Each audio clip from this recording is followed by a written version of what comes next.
श्री स्वामी समर्थ सर्वांना। उद्या आहे सोमवार आणि सोमवार म्हणजे श्रावणातील दुसरा सोमवार आहे बघा उद्या। आणि पुत्रदा एकादशी पण आलेली आहे। हे दोन्ही पण एकत्रच आलेले आहेत, त्याच्यामुळं आपण उपवास धरायचा आहे। आणि सोमवार तर आपल्याला धरायचंच आहे, पण ज्यांना म्हणजे ज्यांची एकादश असते ना त्यांनी पण धरायचे। आणि ज्यांना आपल्याला बघा पुत्रप्राप्तीची आशा आहे किंवा संतान प्राप्तीमध्ये ज्या काही अडचणी निर्माण होतात किंवा कुठल्याच गोष्टीचा फरक पडत नाही, त्यांनी ही संतान प्राप्ती होण्यास मदत होते। त्याच्यासाठी आपल्याला पुत्रदा एकादशीचा उपवास ठेवायचा आहे बघा।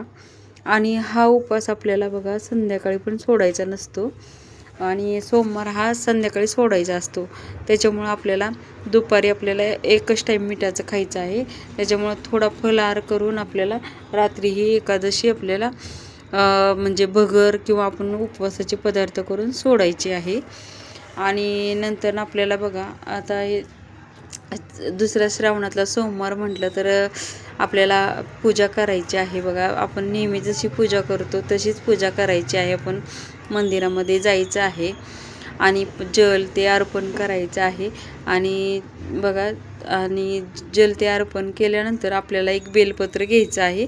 एक घेऊ शकता तुम्ही, 108 घेऊ शकता जर तुम्हाला आता मंदिरामध्ये खूप गर्दी असते बघा दुसरा सोमवार म्हटलं तर आपल्याला, आणि जल ते बेलपत्र ते वाहू दिलं तर अतिउत्तम। जर गर्दी असेल तासन तास उभारून आपल्याला जर तिथं काहीच करता येत नसेल तर त्याचा काय उपयोग आहे ना। त्यापेक्षा तुम्ही घरी पण करू शकता किंवा लवकरात लवकर जाऊन आपल्याला मंदिरात ही सर्व काही करता येईल याच्या हिशोबाने आपण लवकरात लवकर जाऊन ही पण पूजा करू शकता। आपल्याला जायचं आहे मंदिरामध्ये लवकर उठून आणि स्नान ते करून आणि जल व्हायचे, आणि तुम्ही दूध दही वाहू शकता। आणि नंतर आपल्याला जल वाहून पुन्हा नंतर आपल्याला बेलपत्र व्हायचं आहे। बेलपत्र वाहताना ओम नमः शिवाय तुम्ही म्हणू शकता, महामृत्युंजयाचा मंत्र म्हणू शकता, कुठलाही मंत्र म्हणू शकता, तुम्ही काही करू शकता।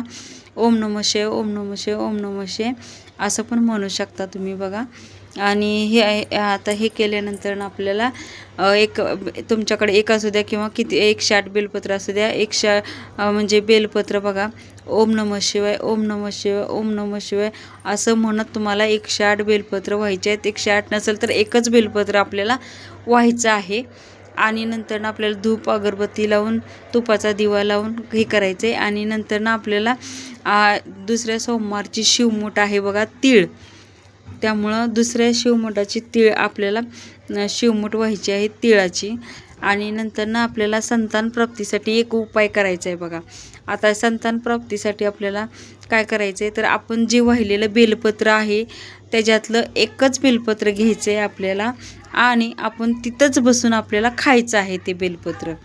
मंदिराच्या बाहेर यायचं नाही, देवासमोरच बसून आपल्याला प्रार्थना करायची आणि प्रार्थना करून ते बेलपत्र आपल्याला ग्रहण करायचे। हे करण्याच्या अगोदर आपल्याला आणखी एक आपल्याला शंकर महादेवाला वस्तू अर्पण करायची आहे, ती म्हणजे आपल्याला तांदळापासून बनलेली खीर, आणि म्हणजे पांढरी खीर, आणि आपल्याला तूप अर्पण करायचं आहे, म्हणजे तुपाचा नैवेद्य आणि खिरीचा नैवेद्य दाखवायचा आहे। तांदूळ हे संपन्नतेचं म्हणजे शुक्राचं प्रतीक असतं, त्याच्यामुळं आपला शुक्रग्रह मजबूत होतो बघा। आणि मजबूत झाल्यानंतर आपल्याला संतान प्राप्तीसाठी अडचणी ज्या काही येतात त्या कमी होऊन आपल्याला मदत होते। आणि हे बेलपत्र आपल्याला तिथंच बसून ग्रहण करायचं आहे, आणि त्याच्यातला आपल्याला तुपाचा आणि खिरीचा नैवेद्य दाखवायचा आहे। नैवेद्य दाखवून आपल्याला तो प्रसाद थोडा थोडा आपल्याला घरी न्यायचा आहे। घरी नेऊन आपण उपवास सोडताना तो खाऊ शकतो बघा, खिरीचा आणि तुपाचा। आणि हा उपाय बघा एकदम कारगर उपाय आहे बघा। आणि हा उपाय एकदम छान आहे। आणि संतान प्राप्तीमध्ये ज्या काही अडचणी आपल्या आयुष्यात, आता प्रत्येकालाच वाटतं की आपल्याला संतान प्राप्ती व्हावी किंवा पुत्रप्राप्ती व्हावी अशी आशा असते, आणि काही आपण किती पण उपाय करतो पण त्याला काही उपाय होत नाहीत। तर हा श्रावणात अगदी उत्तम योग जुळून आलेला आहे बघा. सोमवार आणि पुत्रदा एकादशी अशी दोन्ही एकत्र आलेली आहेत. त्याच्यामुळं आपल्याला या दिवशी बेलपत्र पण ग्रहण करायचे आणि शंकर महादेवांना तांदळापासून बनलेली खीर, पांढरी खीर आणि तुपाचा नैवेद्य दाखवायचा आहे बघा. याच्याने आपल्याला संतानप्राप्तीमध्ये अडचणी असो किंवा काय असो योग निर्माण होऊन आपल्याला अडचणी दूर होऊन आपल्याला संतानप्राप्ती होण्यास मदत होते बघा. आणि मदत होते तर आपल्याला आणि आपल्याला घरी पण पूजा करायची असेल करू शकतो. पण घरातली म्हणजे आपल्या देवांची शक्ती आणि बाहेरच्या मंदिरातली शक्ती जास्त असते. त्याच्यामुळं शक्यतो आपण हा उपाय आपल्याला बाहेरच्या मंदिरात म्हणजे सर्वात म्हणजे जास्तीत जास्त जुनं मंदिर असावं बघा. त्यांची शक्ती जास्त असते. त्यामुळं महादेवाच्या एकदम जुन्या मंदिरात आपल्याला ही करायची आहे. जाऊन आपल्याला तो उपाय करायचा आहे. आणि आता दुसरा एक उपाय, आपल्या घरात सुख, समृद्धी, शांती आणि लाभावी याच्यासाठी आपल्याला आपण जे बेलपत्र वाहिलेलं असतं त्यातलंच एक आपल्याला आपण 108 वाहतो किंवा एक वाहतो त्याच्या. आणि एक वाहिलं तर आपल्याला एक वाहिलं तर ते आपल्याला संतानप्राप्तीसाठी वापरायचं आहे.